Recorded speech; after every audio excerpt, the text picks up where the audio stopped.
物质身体。在物质身体这个术语当中，包含了人的两个较低的原则。古老的术语称之为粗糙体和精微身，因为它们都作用于物质层面，由物质组成。它们在物质生命之初成形，在死亡的时候被丢弃。当意识进入星光层之后，它们会在物质层面解体。把这两个原则归类于我们物质身体肉体载具的另一个原因，就是只要我们不离开物质层面，即我们所说的物质世界，我们就会使用这两者之一，或者同时使用它们。就其组成而言，它们都属于物质层面，不能超越物质层面。让它们发挥作用的意识受困于物质的限制，因此受制于时间和空间的法则。尽管它们可以局部的分开，但是在物质层面的生活中，它们很少分离。这种分离是不可取的，而且会被看作是疾病或者体质不平衡的征兆。通过它们组成材料的精细程度，可以被划分为肉体，也就是粗糙体，还有以太体。以太体是肉体的精准复制，互相对应。以太体也是身体赖以生存的所有电流和生命能量流的介质。迄今为止，以太体又被称作细微身，但出于多种原因，不再使用这个词。细微身一直在印度教的书籍当中使用。从另一种意义上来说，东方的学生会产生很多困惑，不论是东方还是西方，若是对其公认的含义进行滥用，都会产生困惑。出于这个原因，我们不再延续不恰当的使用。还有，就人的整体组成而言，最好使用英文的名字，从而移除基础文献当中对梵文术语初学者的绊脚石。此外，以太双体这个词准确地表达了其本质，以及物质身体当中更精微的组成部分，因此这个名字很重要，而且很容易记住，就像每个名字那般。它是由以太所构成的，因此称之为以太体，又因为它是肉体的精确复制呈现，就像肉体的影子那般，所以称之为双。物质层面又可以细分为7个亚层，它们彼此之间互相区分，在每个细分的范围内有着自己各种各样的组合。这几个亚层分别是固体、液体、气体、以太。以太又有4个分层，它们之间彼此不同，就像液体不同于固体和气体那般。因此，物质层面一共有7种形态，它们之间的状态可以进行切换。尽管在我们所谓的正常温度和压力之下，它们会处于一种相对持久的状态之中。比如金子一般来说是固态的，水是液态，氯气通常是气态。人的物质身体是由这7种状态所组成的。肉身由固体、液体、气体所组成，以太双体由4种精细的以太成分构成，它们分别称之为第一以太、第二以太、第3以太，还有第4以太。当更高层面的神智真理摆在人们面前的时候，我们会发现他们在不停地抱怨，实在是有太多云里雾里了，并且发问我们应该从哪里开始。如果我们想自学，并且证明所提出论断的真实性，我们应该如何开始？我们要如何迈出第一步？神智学家之间侃侃而谈的话题如何开始？我们作为活生生的男男女女，生活在这世界上，为了理解和验证这些，应该去做什么，而不是直接去相信那些知道这些的人。我试图在接下来的内容当中回答这些问题，以便那些真诚的人可以看到，在学习的早期应该采取的方法。人们要明白，这些方法是一种生活方式，道德层面、智力层面和灵性层面都在接受着训练。一个人仅仅靠物质身体是无法成为先知或者圣人的。同样，因为身体是我们必须使用的工具，为了我们可以踏上求道之路，对身体采取的措施是必要的。虽然只与身体打交道，永远不会把我们带到渴望到达的高度。仅仅使用身体，也无法去攀登那些高峰。我们生活和使用的身体是载具，我们首先需要意识到，身体因为我们而存在，并不是我们因为身体而存在。身体的存在是供我们使用的，我们要去使用身体，我们并不属于身体。身体是载具，需要被精炼、改进和训练，从而塑造成某种形式，让身体以在物质层面完成最高使命的物质构成。所有一切朝向这个方向发展的，都要被鼓励和培养；所有一切与其发展相悖的，都要避免。不论这具身体以前有什么愿望，在过去有哪些不良习惯，身体是我们的仆人，我们可以根据自己的要求来使用它。若是让身体放飞自我，人受制于身体，那么人生的目的就被颠倒了，所有一切的进步都是不可能的。也就是从这里，认真的人开始他前进的步伐。物质身体的本性让他很容易的被训练成仆人或者工具那般，他拥有一些特点，帮助我们去训练他，让他相对容易的被引导和塑造。他其中的一个特点就是，一旦他习惯于某条特定的工作路线，他就会很容易的继续按照其意愿进行行事，并且会像以前沿着其他线路乐于工作那般。但是如果养成了一个坏的习惯，身体就会对改变这种习惯产生相当大的抵抗力。不过如果他被迫去改变，如果之前所设置的障碍被克服，如果被迫按照人的意愿进行行事，那么不久之后，身体就会自动的重复强加给他的新习惯，而且会开心的使用这个新的方法，就像他曾经去重复旧的习惯那般。不过现在你已经找到理由去抛弃那些旧的习惯了。现在让我们把注意力转向稠密的部分，我们把可见的这部分粗略的称之为肉身。尽管未经训练的肉眼它看不到气体，这是人最稠密的外衣，它在最低维度的显化，是它有限而且不完美的表达。稠密的肉身，为了构建一个身体，从而让我们可以理解如何去使用、净化和训练它，这里需要相当长的时间。我们必须去观察这样一组大部分不受自由意志控制的身体活动，然后再去观察那些受到自由意志控制的部分。这两种活动都受到神经系统的控制，但是受制于不同的神经系统。一组神经系统维持着身体日常运作的所有活动，控制肺部的收缩、心脏的跳动，也是在这种神经系统的指导下，消化活动得以进行。这种神经系统是由自主神经构成的，通常被称作自主神经系统。在我们身体被构建的漫长物质层面的进化过程中，这个神经系统处于拥有它的动物的控制之中。不过逐渐的，该系统开始自动工作，它脱离了意志的控制，获得了自己的准独立。与此同时，也进行着身体其他正常的生命活动。当一个人处于健康的状态时，他并不会注意到这些活动。当他的呼吸受到压迫或者抑制的时候，他才会注意到自己的呼吸。当心脏剧烈跳动或者跳动不规则的时候，他才会留心心脏的跳动。但是当一切正常的时候，这些过程就会被忽视。不过通过长期的磨练，可以使交感神经系统处于意志的控制之下。比如印度的瑜伽士，人们称之为哈他瑜伽士，他们把这种力量发展到卓越的层次，其目的是激发低等的心理功能，通过直接对肉身进行训练，不考虑灵性、道德或者智力的成长，可以控制交感神经的。那些哈他瑜伽士学习控制自己的呼吸，甚至可以让自己的呼吸暂停相当长的一段时间，进而控制自己的心跳，随着自由意志加快或者放缓循环。通过这些方法，让肉身进入一个停滞的状态，从而让星光体获得自由。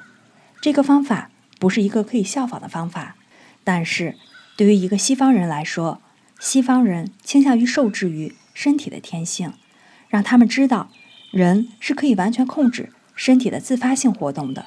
去意识到有成千上万的人为了摆脱肉体的牢狱，对自己进行了漫长而煎熬的训练，去知晓当身体的活动停止时，人还是活着的。这些人至少态度很认真，他们也不再是身体感官的奴隶了。此外，我们还有中枢神经系统，这个系统对我们的心智思考过程非常重要。这个系统是我们思考的工具，也是通过这个系统，我们在物质层面进行感觉和运动。它由脑、脊髓及大脑脊柱构成，神经元从这里延伸到身体的每个角落。感觉神经和运动神经，感觉神经将信息从感觉器官传递到中枢神经系统，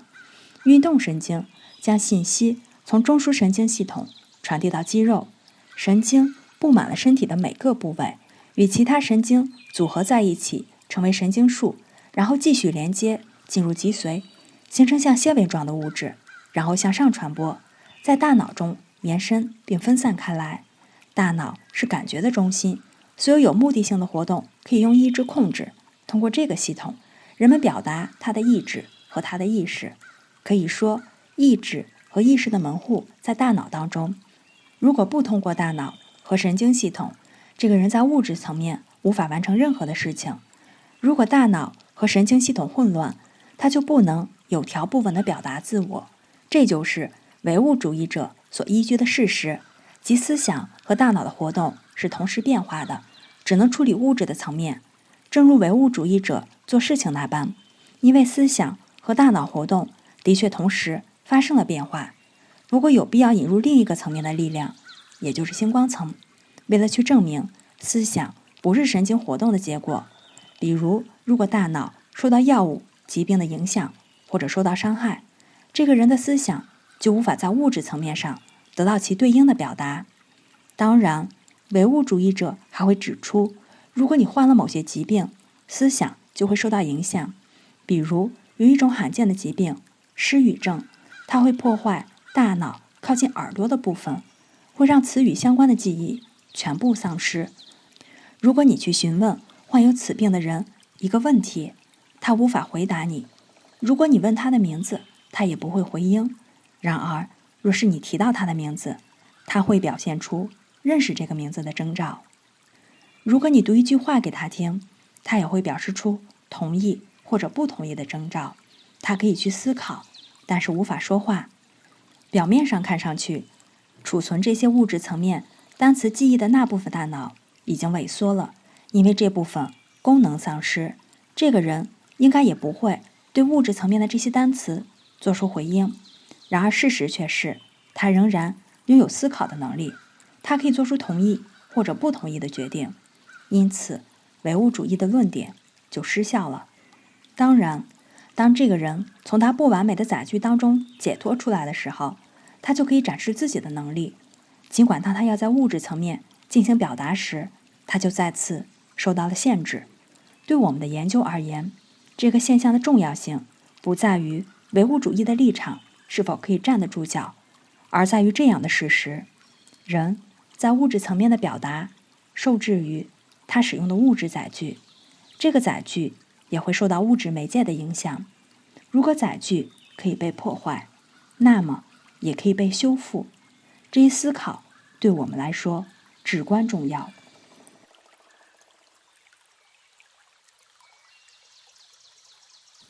神经系统如同身体的其他部位一样，是由细胞构成的。细胞是微小的个体，拥有着细胞膜和内容物，在显微镜下可以观察到。根据其功能不同，细胞结构也不相同。这些细胞又由小的分子构成，而分子又是由原子所构成的，也就是化学家定义的原子。每个原子是人体当中不可分割的终极化学元素。这些原子以各种方式组合在一起，形成了稠密的肉体当中气体、液体和固体的组成部分。对于神智学家来说，每一个化学原子都是一个活的存有，拥有着自己独立的生命，这些原子的组合又可以形成更加复杂的活的存有。每个细胞也拥有自己的生命，所有的这些化学原子、分子、细胞组合起来成为一个有机整体，也就是一具身体。这具身体是一种更高形态的意识载具，超越了所有这些单独个体所知晓的范围。现在组成肉身的这些粒子处于不停的代谢之中，这些粒子是化学原子的集合体，太过微小，肉眼难以看到，尽管很多可以在显微镜下观察到。如果把一滴血液放置在显微镜下，我们就可以看到在其中很多活着的存有在运动。红血球、白血球，白血球的结构和活动与普通的变形虫相似，也因此发现了很多疾病相关的细菌。科学家告诉我们，人们的体内有友好和不友好的微生物，有些会造成伤害，有一些会攻击并且吞噬入侵者。一些微生物来到我们的身体，不会让身体产生疾病，还有一些可以促进健康。因此，我们身体当中的组成也在不断的更换材料，一些来到我们的身体，停留一段时间，然后离去，去组成其他存有的身体。这是一个不断的改变和互相适应的过程。现在，绝大多数人类对这些事实知之甚少，也不在乎这些。然而，在这些事实当中，存在着净化肉体的可能性，从而让其成为在其中居住意识的更好的工具。普通的人从提供给肉食的食材当中搭建他的肉体，不去考虑这些材质的本质，只关心这些食材是否好吃或者满足个人的欲望，不去在乎这些食材是否适合为真正的自己打造一个纯净而高贵的栖息之处。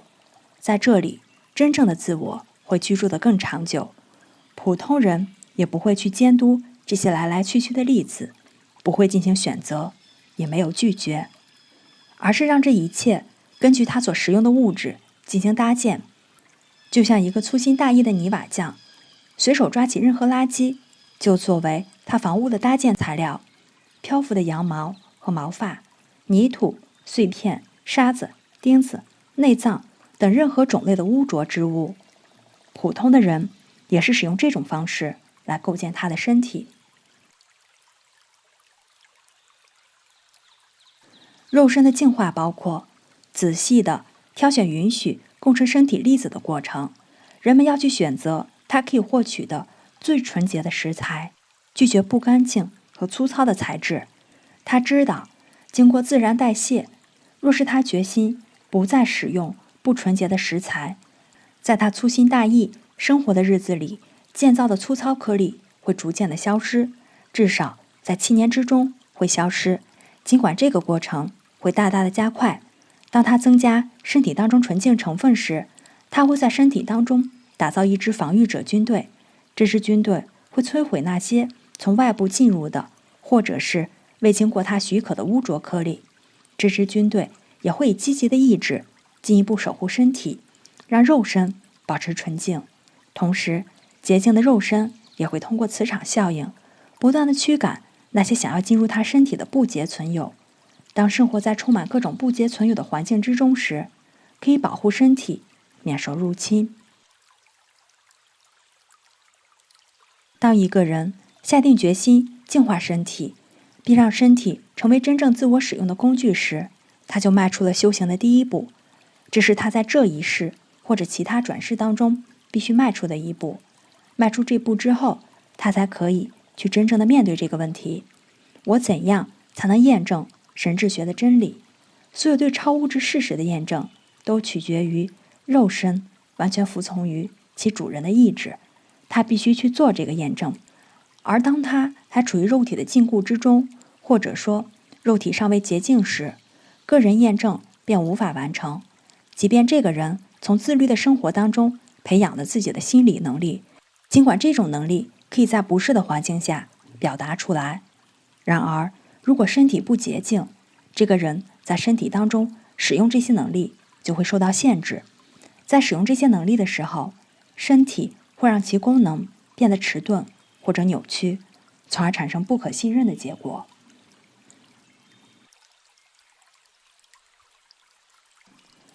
让我们假设一个人下定决心要净化自己的身体，他要么利用自己的身体在7年内完全更新这个事实，要么倾向于以更艰难的方式在更短的时间内迅速地进行更新。不论是哪种情况，他要即刻开始为自己选择建造身体所需要的洁净的食材。饮食的问题就会摆在他的面前，他会马上开始排除那些会在他的身体当中积累不洁和污染性颗粒的物质。他要停止饮用所有的酒精，以及含有酒精的所有饮品，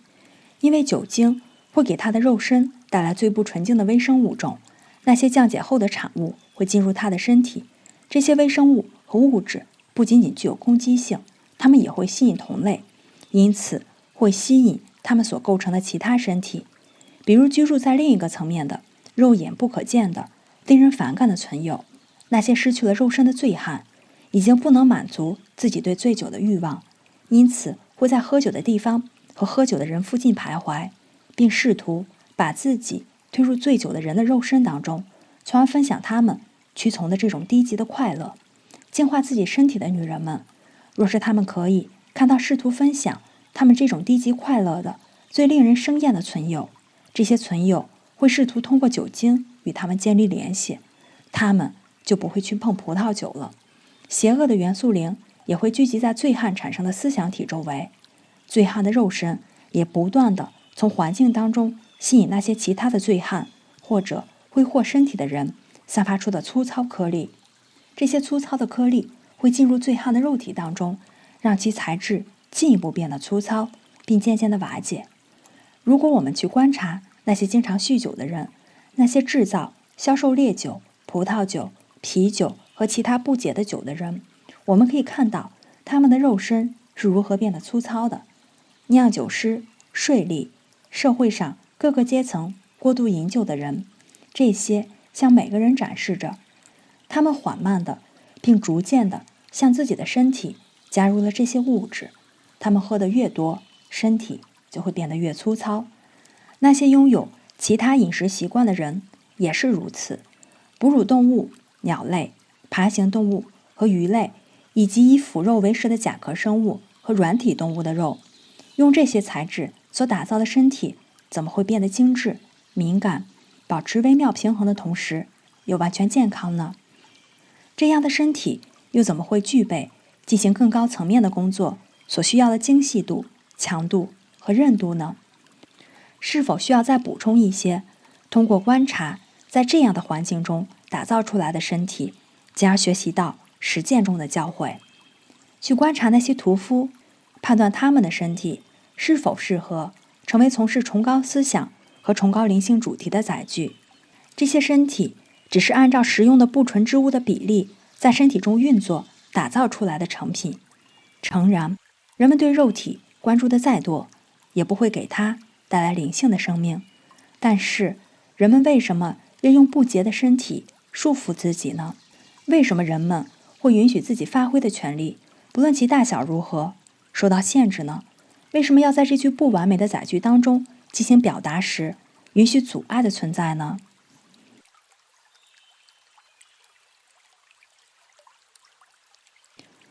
然而，在我们的道路当中，有一个不能忽视的困难：我们的身体可能承受很多的痛苦，也可能我们拒绝去玷污身体。可是我们居住在混乱的人群之中，这些人粗心大意，对自然界的这些事实大多一无所知。比如在伦敦的一个小镇，或是其他西方国家的一个城镇，我们不可能自在地走在道路上，同时让身体不受入侵。我们的身体越是精细，身体的感觉就会越加敏锐。我们越是要忍受痛苦，不论是走在穷人区，还是商业街、啤酒屋，到处都是。我们几乎无法摆脱酒精的气味。一个喝酒的地点散发的臭气，与另一个喝酒点的臭气互相重叠。即便是那些最有名望的街区，也在劫难逃。同样，我们也会经过屠宰场和肉铺。当然，大家都知道，等文明再进步一些，这些店铺的安置就会更加合理。把这些不洁之物都集中到某个特定的区域，那些想要的人会去寻找它们。但是与此同时，从这些地方散发出的粒子落在了我们身上，我们与空气一起吸入身体。但是，正如健康的身体不会提供给产生疾病的微生物滋长的土壤一样，洁净的身体也不会提供给这些不洁净颗粒成长的土壤。此外，如同我们看到的那样，有一群有生命的存有一直在工作着，让我们的血液保持纯净。这些像救生员一般的军团会冲向纯净身体当中的有毒颗粒，并将其摧毁，把它们粉碎成碎片。对我们来说，我们是要选择血液中这些生命的捍卫者，还是与掠夺和摧毁良善的入侵海盗一起生活？我们越是坚定地拒绝任何不洁之物进入身体，我们就越能经受得住外部的攻击。已经有文献探讨身体的自动化，事实上这是一种习惯的产物。我已经说过，可以利用你身体的这个特性。如果神智学家对某些渴望通过修行并进入更高层面的寻求者说，你一定要从净化身体开始做起，这一定要先于你开始修行，因为真正的修行对于不纯净且无节律的身体来说是一种灾难，就像点燃火药桶的火柴。如果神智学家这样说的话，他很可能会得到这样的答复：如果采取这样的做法，健康会受到损伤。事实上，从长远来看，身体非常关心你给予它的东西。只要你给它一些让它可以保持健康的东西，它会在短时间内适应你的选择，适应你所选择的纯净而有营养的食物。因为身体是一种自动化的造物，它很快就会停止索要那些不在你选择范围内的食物了。如果你无视它对那些粗糙劣质食物的需求，很快身体就会养成不喜欢那些食物的习惯。就像是适度的天然味觉也会因腐烂的野味和鹿肉而产生令人作呕的厌恶感。纯粹的味蕾会厌恶所有的粗糙食材。假设一个人一直用不洁净的食物来喂养他的身体，他的身体就会对这些不洁之物产生持续的需求，这个人就会倾向于屈从这些要求。但是如果他不理会这些需求，持续的坚持自己的路，而不是身体所要求的路，他会发现，或许会让他吃惊，他的身体很快就会承认他的主人，并学会听从他的命令。不久，身体就会开始喜欢他给他的东西，并且会喜欢干净的食物，厌恶不干净的食物。习惯的力量也可以用来帮助让身体服从。当身体明白你是主人，而且你不想让自己的生活被自己所使用的载具干扰的时候，身体就会屈从。事实是，错误不在于身体，而在于欲望，欲望的本质。成年人的身体已经养成了要求进食某些特别食物的习惯，但是你去观察孩子，你就会发现，孩子的身体不会提出像成年人身体那样的要求。成年人的身体会要求粗野享乐的食材，孩子的身体除非有着糟糕的遗传，否则他们都不会对酒肉产生兴趣。然而，长辈们会强迫孩子吃肉。在吃甜点的时候，爸爸妈妈会让孩子从他们的酒杯当中抿一口酒，这样就成了小大人。最终，出于模仿的能力以及他人的强迫，孩子开始走上邪恶之道。然后，当然会产生不洁净的味道，也许可能会唤醒那些本可以被饿死的旧业欲。身体也会逐渐养成对某些事物有要求的习惯。尽管这些已经发生了，去做出改变。当你摆脱掉身体中那些渴望不洁净物质的颗粒时，你会感觉你的身体改变了它的习惯，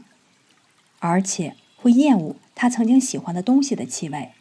改造过程的真正困难在于欲望，不在于身体。你并不想要这么做，但是如果你过去做了，将来还会这样去做。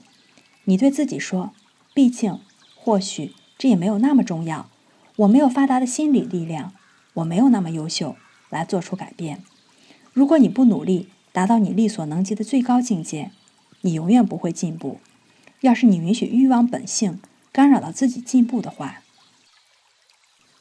你说我多么想拥有星光视力，多渴望使用星光体旅行，但是在真正落实的时候，你会更倾向于吃一顿美餐。如果戒除不洁食物的奖励是1年之后给你100万英镑，那么困难消失的速度就会快得多，而且你会很快找到让身体保持活力的同时又不沾酒肉的方法。但是当把这个奖励换成更高等生命的无价之宝时，困难则变得无法克服。如果人们真的很想达成他们假装想要的愿望，我们周围的变化应该比我们所看到的要快得多。但是他们在假装，他们很有效地进行假装，以至于自己都相信他们很认真地在做。于是千百年来，他们一次又一次地转世来到物质层面，生活在不曾进步的生活当中。有的时候在某些特定的转世当中，他们也想知道自己为什么没有进步，为什么其他人的进步如此的快速，而他们却一无所获。那些认真的人，不是那些一时兴起，而是那些坚持不懈的人，可以取得他们想要取得的进步。然而那些假装的人，他们将来的生活也是在原地打转。无论如何，肉体的净化是所有修道者的准备性工作，这并不是准备的全部，而是其中的一个重要组成部分。对于稠密的肉身来说，对于意识的最低级载具来说，这样做就足够了。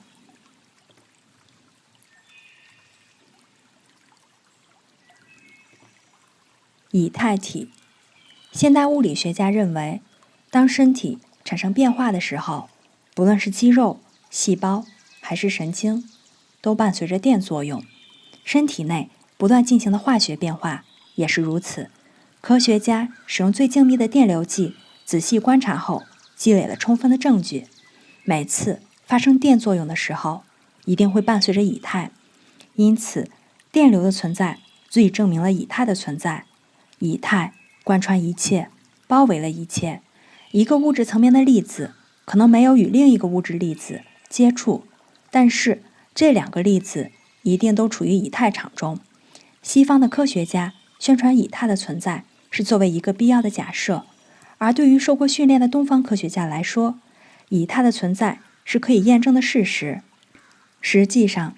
以太就像是桌子或者椅子一样，可以看到，需要的是一种不同于肉眼的视力。如前文所述，以太分为4类，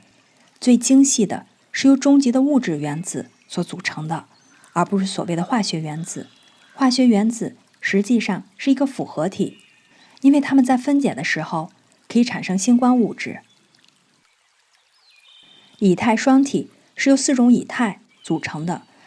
这4种以太渗透进入了构成肉体的固态、液态和气态物质之中。每个构成肉体的颗粒都被以太包围着，因此以太体成为了更稠密肉身的完美复制。对于受过训练的人来说，以太体是完全可以被观察到的。它的颜色从紫色到灰色不等，肉身的粗糙或者细腻对应着以太体的粗糙或者细腻程度。重要的是要注意到，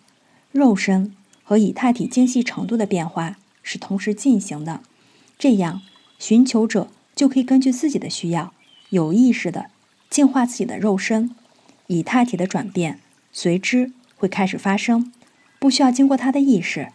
也不需要付出额外的努力。通过星光视力去观察人的低等身体时，以太体和星光体看上去是互相渗透的，它们也都渗透进入了稠密的肉身之中。因此在过去会有一些困惑，以太体和星光体的名字使用起来会有些混淆。这种混淆带来了很多麻烦，因为星光体的功能与以太体的功能由此便混淆在一起。研究这方面内容的学生自己不足以看到这种区别，无望地纠结于这种矛盾之中。如果我们仔细地去观察这两种身体的组成，我们就可以肯定地说，以太体仅由物质以太构成。若是在受到挤压的情况下，以太体不能离开物质层面，也不能离开与其对应的稠密的肉体部分。更进一步来说，以太体是由业力之主确定的模型所构建的，不是说由自己灵魂带来的，而是已经确定的。之后，肉体围绕着以太体开始构建成型。另一方面来说，星光体又称为业力体或者欲望体，它是由星光物质构成的，它可以脱离肉身，在星光层面进行活动，而且是灵魂在星光层所使用的恰当载具。当灵魂进行转世的时候，灵魂带来了这具星光体。所以在这样的条件下，为了避免混淆，我们就称前者为以太体，后者为星光体。生命力普拉纳也是通过以太体流经遍布全身的神经系统，因此以太体可以充当能量的载具，也可以对外来的刺激进行回应。思想、运动以及感觉的能量并不存在于肉身当中，这些是灵魂在自己载具中的活动。生命的气息沿着神经脉络和神经细胞流动，使这些活动在物质层面进行表达，成为了可能。普拉纳也就是生命的气息，是灵魂的活跃能量。以太体的功能是充当这种能量的载体，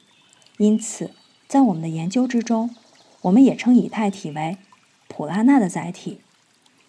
值得注意的是，以太体容易受到酒精饮料当中挥发成分的影响。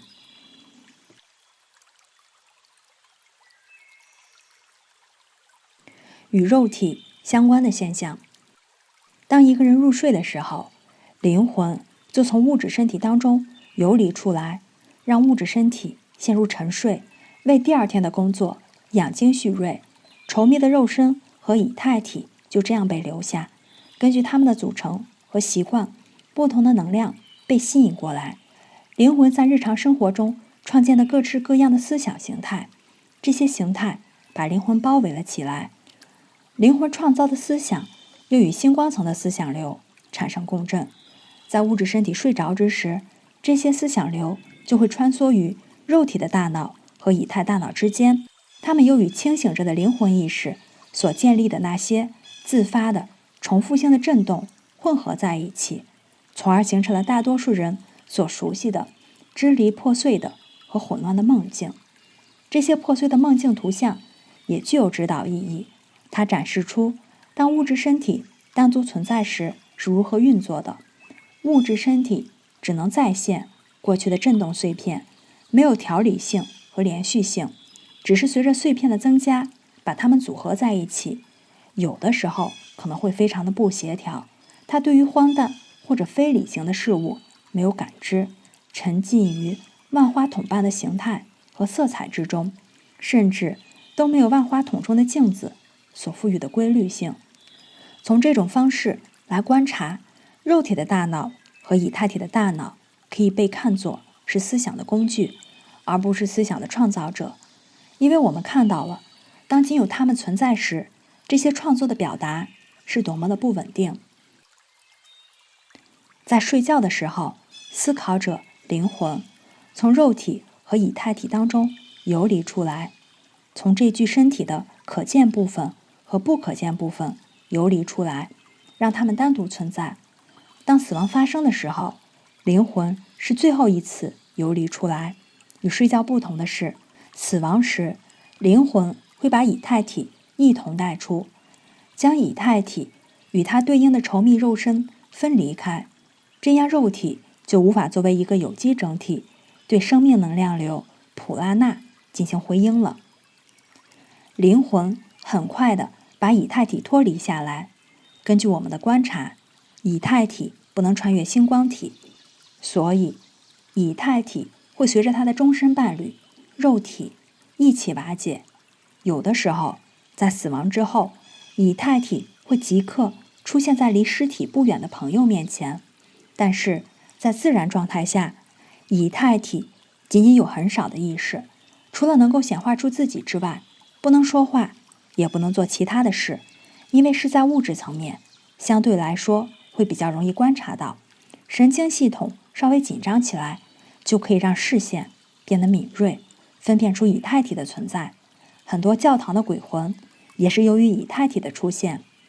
因为以太体会盘旋在其对应的肉体坟墓之中，相对于星光体，它更容易被看到。因此，即便是死亡，也不能把肉体和以太体分开超过几英尺的距离。对于正常的人来说，这种分离只发生在死亡的时刻，但是那些被称作通灵人士的异常人，在地球的生活当中会遭受物质身体部分的分离，这是危险的。幸运的是，这种引起神经紧张和干扰的异常相对罕见。当以太体被挤出后，它自身会被一分为二，因为完整的以太体不能全部的从稠密的肉身当中分离，不然会导致肉身的死亡。生命的气息需要以太体的存在才能流动，以太体的部分抽离会让稠密的肉身陷入昏睡的状态，生命活动几乎被暂停。被分离的部分重新结合后会极度的疲惫，而且在正常结合完成之前，介入的灵体状态也被看作是对身体的威胁。大多数通灵的情况并不存在对以太体的排挤，但是有一些通灵的状况有着很明显的特征，他们为这种现象的观察提供了帮助。我被告知易先生会出现这种罕见的物质身体分离的状况，他的以太体看上去从他身体的左侧渗出，同时他稠密的肉身进入了明显的萎缩状态。H 先生身上也观察了同样的现象，他稠密的肉身开始萎缩，以至于衣服看上去变得很大。易先生的身体曾经在尺寸上萎缩了很多，灵体可以操控它，并展示给在场的其他人检查。这是灵体和其使用的身体在光线充足的情况下进行的检查。载具的收缩似乎意味着身体当中移出了一些稠密的有重量的物质，很可能是一些液体组成，但是据我所知，这方面还没有相关的研究，因此还没有肯定的结论。不过可以确定的是，以太体的部分挤压会带来很多神经问题。对于任何有理智的人来说，如果他不能掌握这些，就不能进行这种尝试。我们已经研究了物质身体的肉身和以太体的部分，也就是真正的自我在物质层面运作必须穿着的外衣。真正的自我可以把这些载具当作办公室，在物质层面进行运作时使用，但这些载具也可能会成为他的监狱，直至物质身体消亡时，他才会得到解脱。我们看到我们应该去追求什么，以及我们如何让身体变得健康而强壮，同时又系统化地运作着，精密而敏感。身体应该处于健康的状态。在东方，健康一直是弟子修行的条件，因为身体当中所有不健康的成分都会阻碍它成为灵魂的工具，容易扭曲向内接收或者向外发送的信号。如果载体因为健康状况不佳，进入扭曲或者紧张的状况，那么灵魂的活动就会受到阻碍。健康、精密、精致、敏感的物质身体会自发地排斥所有邪恶的影响，自动接收所有好的因素。我们应该有意识地去打造这样一个身体，在我们周围的事物当中，选择那些有助于实现这一目标的事物，因为我们知道使命不是一蹴而就的，只能脚踏实地，一步步地走，时刻着眼于目标。我们将会知道我们何时开始成功了，即便是有很小的进展，因为我们会发现我们在身上打开了之前不具备的各种感知能力，我们发现自己正对声音、图像变得更加敏感，感觉变得更加饱满、柔和、丰富、和谐，可以感受到那些轻柔温和的色调。就像画家会训练他的双眼去看到普通肉眼所看不到的美妙色彩，就像音乐家训练他的双耳去听到普通人无法听到的声音，我们也要训练我们的身体，可以感知到普通人无意识的更精微的生命震动。诚然，也会感受到很多不愉快，因为我们居住的世界让这些人类变得粗糙不堪。不过另一方面，美丽会来到我们面前，给我们的回报超过了我们所面临和克服困难的100倍。我们去训练这样的身体，并不是出于自私的目的，也不是为了虚荣或者享受，而是为了我们，为了拥有身体的人可以获得更广泛的用途，增加为人类服务的力量。它们将会成为帮助人类进步的有效工具，更适合完成推动人类进化的使命。这也是那些伟大导师的工作，我们可以与他们合作，这是我们的荣幸。尽管目前为止，我们的主题还停留在物质层面，我们可以看到这项研究有其重要性，即便是意识的最低载具，也需要我们的关注，并给予我们回报。当这种知识被当作常识接受的时候，当我们不仅仅在头脑当中理解了这些知识，也把它们当作法则应用到生活之中时，我们居住的城市、土地会变得更干净、更清澈、更美好。